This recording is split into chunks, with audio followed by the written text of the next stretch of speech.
নমস্কার। আজকে আরও একটি মঙ্গলবার দুপুর,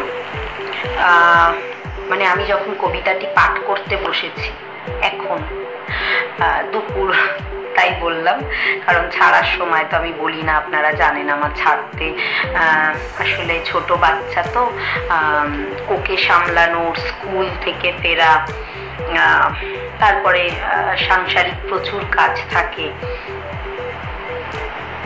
সংসার সামলে, বাচ্চা সামলে, তারপর নিজের পোস্ট অপারেটিভ যে কমপ্লিকেশনসগুলো হয় সেগুলোর সাথে ব্যাটল করতে করতে ছাড়ি তো আমি অবশ্যই চেষ্টা করি যাতে একটা মঙ্গলবারও মিস না হয় আমার, কিন্তু অনেক সময় হয় কি দেরি হয়ে যায়, ছাড়তে ছাড়তে রাত্রির হয়ে যায়।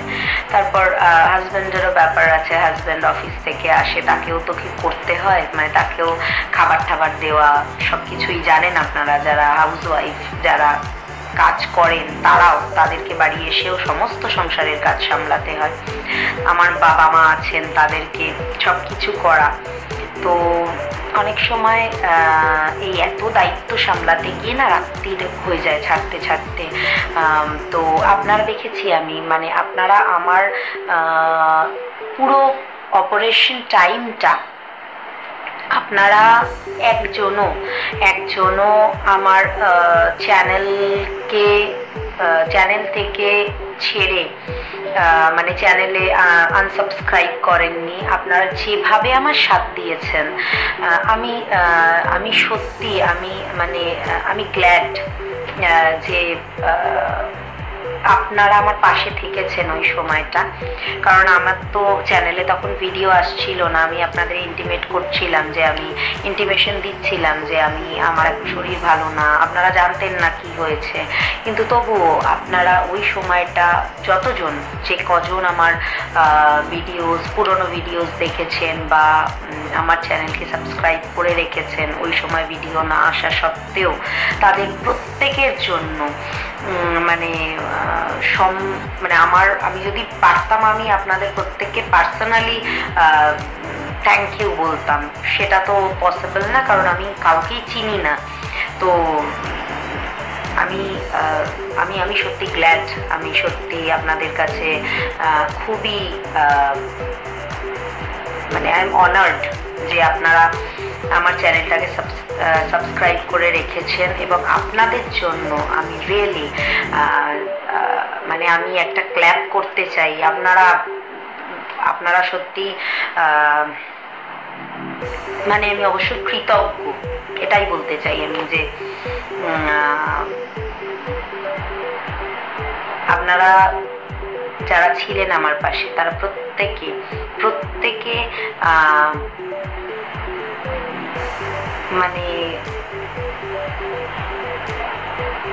আমি যদি বলতে যাই আমি কিছুটা আবেগতাড়িত হয়ে যাব আর কি, আবেগ চলে আসবে।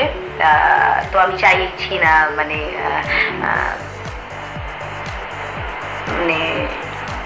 আমি চাই আমার কবিতার মাধ্যমে আপনারা এন্টারটেন হন, আপনাদের ভালো লাগুক, আপনাদের মনটা ভালো হয়ে যাক। আমি চাই না কখনোই আপনাদের মন খারাপ করতে। কাজেই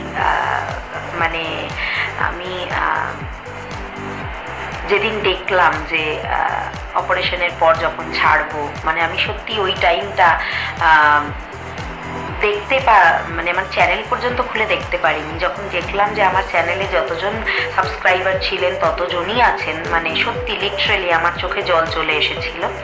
কিন্তু আমি এখন তো সেটা ক্যামেরার সামনে বসে কাঁদতে পারবো না। তো আমি চাই আপনারা প্রত্যেকে নিজেদের জন্য, আমি সামনে থাকলে ক্ল্যাপ করতাম, তো আপনারা কি বলবো, বলার ভাষা নেই। আপনারা প্রত্যেকেই, আমি বলবো আমার তরফ থেকে, আপনারা নিজেদের জন্য একটা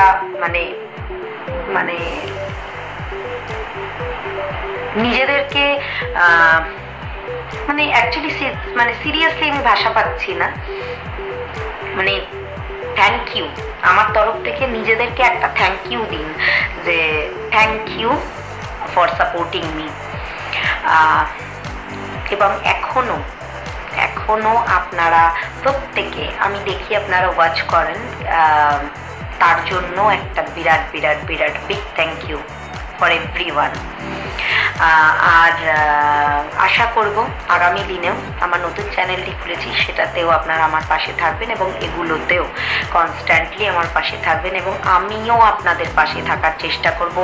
আমি অনেক সময়, আমি আপনাদের বারবার বলছি, আমি চেক করতে ভুলে যাই, এটা আমার আসলে সময় পাই না সব সময়। তো আমি যদি ভুলে গিয়ে থাকি আপনারা প্লিজ আমাকে জিনিসটা সম্বন্ধে অ্যাওয়ার করে দেবেন যে আমি আপনাদের চ্যানেলে গিয়ে ভালোবাসা দিতে ভুলে গেছি। আপনারা আমাকে বললে আমি অবশ্যই, আপনারা যদি একটা ইন্টিমেশন দিয়ে দেন, যে একটা কমেন্টস করে দিলেন, আমি যদি ভুলে গিয়ে থাকি, আমি না চেক করতে মানে সবসময় না আমি সময় পাই না সত্যি। আমার এত পারিবারিক দিক সামলে আমি মানে ভিডিওটাও যে করছি এটাও যেন মনে হয় অনেক সময় মানে আমি নিজের জন্য সময় বের করছি, এটা আমার কাছে একটা বিরাট মানে লাক্সুরিয়াস জিনিস হয়ে যায়। এত দায়িত্ব ঘাড়ে নিয়ে ফেলেছি আর কি। সো এগুলো তো করতেই হবে, সংসারের জিনিস সব মহিলারাই জানেন। তো এগুলো থেকে তো পালানোর কোনো জায়গা নেই, আর পালাতে চাইও না। তো সেগুলো করতে গিয়ে আমি সত্যি ভুলে যাই। আপনারা অবশ্যই আমাকে একটু জানাবেন আর কমেন্টস করে বলুন যে কেমন লাগছে। আমি দেখি আপনারা দেখেন, সাবস্ক্রাইব করেন, আর ভালো লাগলে অবশ্যই সাবস্ক্রাইব করতে ভুলবেন না। পাশে থাকা নোটিফিকেশন বেল আইকনটি অন করে দিতে ভুলবেন না। যাকে অনেকগুলো কথা বলে ফেললাম, ভীষণ ভীষণ ভীষণ জ্ঞান দিয়ে ফেলেছি। আগে কবিতাটা বলে নিই। কবিতার বিষয়বস্তু হচ্ছে কিপ্টে। গগন জেঠু কিপ্টে বড়, তাই কিপ্টে বুড়ো নামেই খ্যাত। জিনিস তো ভাই গেলে কিনতে চাল বলো তো 1 কিলো দিতে। জিনিস তো ভাই গেলে কিনতে চাল বলতো 1 কিলো দিতে। চলো এখন যেতে হবে, মারা গেছে ননি। এই তোরা কোথায় চললি রে আমার মৃতদেহ দেখতে? আমায় একটু বল শুনি। এই শোন বলে দিলুম বলবি, এই শোন বলে দিলুম বলবি। বাড়ি গিয়ে জেঠু কিন্তু মরে গিয়ে ভূত হয়ে দেখছে সব, ধরে ফেলবে দিলেই ঢপ। ছেলে দুটো ভয় পেয়ে গেছে সিটিয়ে, তবু দাঁড়িয়ে আছে গাছের তলায়, পাছে ভূতে কিল দিয়ে দেয় পিটিয়ে। গগন জেঠুর ভূত একই হলো জ্বালা, ভালো লাগে না ধুত। জেঠু বলে আরো শোন, বাড়ি গিয়ে ছেলেকে বলবি আমার শ্মশানে করতে খরচা কম। আমি এখানেই আছি, শরীর থেকে আত্মাটা শুধু বের করেছেন জম। শ্মশান যাত্রীকে যেন দেয় নকুল দানা, তাও আবার একটা করে। এক কথার যদি হয় অন্যথা, এ কথার যদি হয় অন্যথা, তাহলে আমি ঘাড় দেব মোটকে মট করে। আর হ্যাঁ, আরো বলবি আমার শ্রাদ্ধে লোক যেন না করে নিমন্ত্রণ। টাকা বেরোলে ভাঙবে আমার মরে যাওয়া মন। টাকা আমি শুধু জামাই বাড়ি নাকো খরচা। টাকা আমি শুধু জমাই করি নাকো খরচা। তাই সবাই আমায় নিয়ে করে শুধু চর্চা। আমার পয়সা আমারই থাকবে, ধরতে দেব আমার পয়সা আমারই থাকবে, দেব না কো কাউকে। দেখি বাপু গিয়ে কেউ কি ধরছে? মরে গেছি তো কি হয়েছে? লোকে বলে টাকা পারবে ডিম। আমি বলি তা যাই হোক, আমি বলি তা যাই হোক। 1 টাকাও নড়বে না, যদিও পরে তাতে মরছে। লোকে বলে টাকা পারবে ডিম, আমি বলি তা যাই হোক। 1 টাকাও নড়বে না, যদিও পরে তাতে মরছে। যা এখন এই গাছ থেকে আমি করছি দখল। যা এখন এই গাছ আমি করেছি দখল। যা এখন এই গাছ আমি করেছি দখল। বিনে পয়সায় ফুরফুরে হাওয়া ছাড়বো কেন? তোরা এর বুঝবি না কো মোল।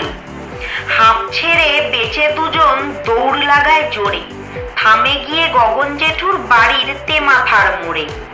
বলে ভাই দেখলি তো, বলে ভাই দেখলি তো, ভূত হলেও যায় না স্বভাব। কিপ্টে যে শরীর থাকতে সে কিপ্টে আত্মা হয়েও তার কিপ্টেমিতে নেই কোনো অভাব। আজকের কবিতাটাও একটু হাসির মতো করে বললাম, দু এক জায়গায় একটু বলার ভঙ্গিমাতে একটুখানি মনে হচ্ছে। আসলে আসলে কি হয় আপনাদের বলছি, আমি তো লেখাগুলো লিখে মনে থাকে না, কারণ মুখস্থ করি না। তো লেখাগুলো যখন পড়ি আমি না খাতা দেখে পড়ার চেষ্টা করি যাতে ভুল কম হয়। এবার হয় কি, আমার হাতের লেখা, মানে নিজেই বলছি, নিজে আমার হাতের লেখা ভীষণ খারাপ। আশলা ছেড়ে দিলে যেরকম হাতের লেখা হয় কালি পায়ে লাগিয়ে, আমার হাতের লেখা অনেক সময় আমি নিজেই পড়তে পারি না, বুঝতে পারি না। লেখা হয়ে গেছে, অনেকদিন হয়ে গেছে, কবিতাটি ভুলে গেছি কি লিখেছিলাম। এবার পড়তে গিয়ে ধরুন এই এখানে একটি জায়গা আছে, যেমন কথাতে বলেছি, কোন জায়গাটা আমি নিজেও মানে ঠিক ঠাহর করতে পারছি না, ব্যাপারটা হয়েছে বা কিছু একটি লিখেছি, আমি না লেখাটা, হাতের লেখাটা পড়তে পারছি না, মানে আমার নিজের লেখাই আমি পড়তে পারছি না। তো অনেক সময় সেক্ষেত্রে না বলতে গিয়ে গন্ডগোল হয়ে যায়, মানে তখন আমার নিজের মাথায় ভাবতে হয় যে এটার সাথে মিলিয়ে ওই মুহূর্তের জন্য এটার সাথে মিলিয়ে কি হতে পারে, ওটা আমার মাথায় ব্যাক মাইন্ডে চলতে থাকে। তো সেইখানে গিয়ে না আমার কথা মানে স্ট্রাম্বলিং হয়, মানে একটা হচ্ছে, কথাটা বলে ফেলেছি, আমি নিজে বুঝতে পারছি এটার সাথে এটা ম্যাচ খাচ্ছে না, তার মানে এটা আমি লিখিনি, আমি লিখেছি ওটা হয়তো হতে ম্যাচ হতে পারে। তো ইনস্ট্যান্ট বসে আমাকে তখন ওই জিনিসটার সাথে মিল খাইয়ে একটা কথা বলতে হয়। তো সেই ক্ষেত্রে অনেক সময় হয় কি, আমার কথা বলার ধরনে একটা আগু পিছু হয়ে যায়, ওটা বললাম আবার ভাবলাম ওটা ভুল বলেছি, ওটার পরিবর্তে এটা এই জায়গাটা এরকম বলছি, তখন আবার সেটাকে আমি পুরোনো লাইন থেকে আবার টোটালটা বলি যাতে জিনিসটা শুনতে ভালো লাগে। তো সেক্ষেত্রে আমার একটা অনেক সময় ভুল ত্রুটি হয়ে যায়। তো সেই জন্য আমি আগে থেকে ক্ষমা প্রার্থী, আমায় ক্ষমা করে দেবেন। ওই যে বললাম আবৃত্তিকার নই, আর লেখা, নিজের লেখা মুখস্থ করতে পারি না, মুখস্থটা আমার কোনোদিনই হয় না। ওই নিজে লিখি, ওইটাই ভুলে যাই, আবার ওটা দেখেই পড়ি, ওই জন্য আমায় দেখে পড়তে হয়, এবং হাতের লেখা বুঝতে পারি না বলে গন্ডগোল হয়ে যায় অনেক সময়। তো এটি আমার একটা বিরাট বিশেষ গুণ যে আমি আমার নিজের হাতের লেখা নিয়েই বলছি। অবশ্যই আমি আমি আমি মনে করি যে নিজের যেখানে ভুল ত্রুটিটা স্বীকার করা উচিত, স্বীকার করলে কেউ ছোট হয় না, মানুষ স্বীকার করলে, ক্ষমা করতে শিখলে অবশ্যই বড় হয়। এবং আমার ভুল, এটি আমার ভুল, আমার হাতের লেখাটা বড্ড বাজে। আমি বলেছিলাম এর আগে একবার, আমি নিজের ওপর যোগ নিতে পারি না, মাঝে মাঝে যোগ দিয়ে দিই নিজের ওপর, এটা আমি মনে করি আমার ওপর আমি নিজেই একটা, মানে এগুলো যেগুলো সত্যি সেগুলো তো স্বীকার করতে কোনো অসুবিধে নেই। তো যাকে আজকে আর আপনাদেরকে পাকাবো না, মাথা খাবো না, আর বেশি কথা বাড়াচ্ছি না। আমার চ্যানেলগুলি অবশ্যই ভালো লাগলে সাবস্ক্রাইব করতে ভুলবেন না, আর ফেসবুক পেজ থেকে দেখলে ফলো করতে ভুলবেন না, সাপোর্ট করতে ভুলবেন না, কমেন্টস করতে ভুলবেন না, লাইক শেয়ার করতে ভুলবেন না, নোটিফিকেশন বেলটা অন করে দিতে ভুলবেন না। আজকের জন্য